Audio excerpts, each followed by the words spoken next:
एक बार की बात है, एक छोटे से गांव में रमन नाम का एक बुद्धिमान और दयालु व्यक्ति रहता था। वह अपने सकारात्मक दृष्टिकोण और भगवान कृष्ण के प्रति प्रेम के लिए जाने जाते थे। रमन को हमेशा कृष्ण की शिक्षाओं में सांत्वना और प्रेरणा मिलती थी। ज्ञान और मार्गदर्शन पाने के लिए वह अक्सर कृष्णा प्रेरक वीडियो देखते थे और कृष्णा के भाषण सुनते थे। एक दिन रमन को शब्दों की शक्ति पर चर्चा कर रहे लोगों का एक समूह मिला।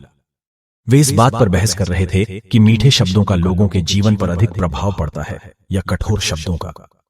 बातचीत से उत्साहित होकर रमन ने अपना दृष्टिकोण साझा करने का फैसला किया। उन्होंने श्री कृष्ण के एक प्रसिद्ध उद्धरण को उद्धृत करते हुए शुरुआत की। शब्दों में बनाने और नष्ट करने की शक्ति होती है, उनका बुद्धिमानी से और करुणा के साथ उपयोग करें। रमन का मानना था कि शब्दों में अपार शक्ति होती है और वे व्यक्तियों के भाग्य को आकार दे सकते हैं। उन्होंने कृष्ण के प्रेरक भाषणों और कैसे उन्होंने उनके जीवन को बदल दिया के प्रति अपनी प्रशंसा व्यक्त की। जैसे ही रमन ने अपने विचार साझा करना जारी रखा, मोहन नाम के एक व्यक्ति ने उसे टोक दिया। मोहन अपनी कड़वी और व्यंग्यात्मक टिप्पणियों के लिए जाने जाते थे। उनका मानना था कि काम निपटाने में कठोर शब्द अधिक प्रभावी होते हैं। मोहन ने रमन को चुनौती देते हुए कहा, आपकी कृष्णवाणी और कृष्ण द्वारा प्रेरक वीडियो सभी ठीक हैं, लेकिन मीठे शब्द कभी भी कोई वास्तविक बदलाव नहीं ला सकते। मोहन के संदेह से प्रभावित हुए बिना रमन मुस्कुराया और कहा, मेरे दोस्त, मैं तुम्हें एक कहानी सुनाता हूं जो शब्दों की शक्ति का उदाहरण देती है। बहुत समय पहले एक दूर के राज्य में विशाल नाम का एक प्रसिद्ध कवि रहता था। उनमें मंत्रमुग्ध कर देने वाली कविता रचने की क्षमता थी, जो लोगों के दिलों को छू जाती थी। विशाल के शब्दों में उन्हें सुनने वाले किसी भी व्यक्ति को ठीक करने, प्रेरित करने और खुशी लाने की शक्ति थी। दूसरी ओर राजन नाम का एक चालाक और धोखेबाज आदमी था। राजन अपनी तीखी जुबान और बेईमान तरीकों के लिए जाने जाते थे। उनका मानना था कि झूठ और चालाकी ही सफलता की कुंजी है। एक दिन विशाल और राजन दोनों को राजा के दरबार में आमंत्रित किया गया।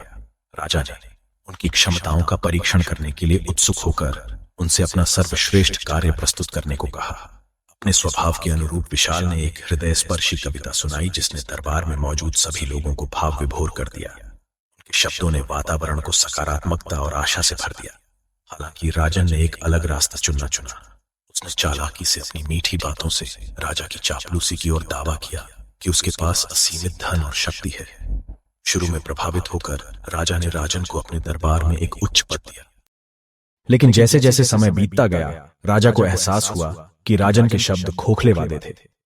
राजन की धोखेबाज प्रकृति उजागर होने लगी और वह धोखेबाज के रूप में उजागर हो गया। राजा ने खुद को ठगा हुआ महसूस करते हुए राजन को राज्य से निकाल दिया।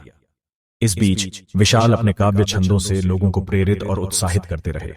उनके शब्द जनता के दिलों में गूंज गए और वह राज्य में एक प्रिय व्यक्ति बन गए। रमन ने कहानी का अंत यह कहते हुए किया, देखो मोहन, मीठे शब्द अल्पावधि में सुखद लग सकते हैं, लेकिन उनका कोई स्थायी मूल्य नहीं है अगर वे सच्चाई और ईमानदारी से समर्थित नहीं है। दूसरी ओर कड़वा सच क्षण भर के लिए चुभ सकता है, लेकिन इसमें उपचार करने और लंबे समय में वास्तविक परिवर्तन लाने की शक्ति है।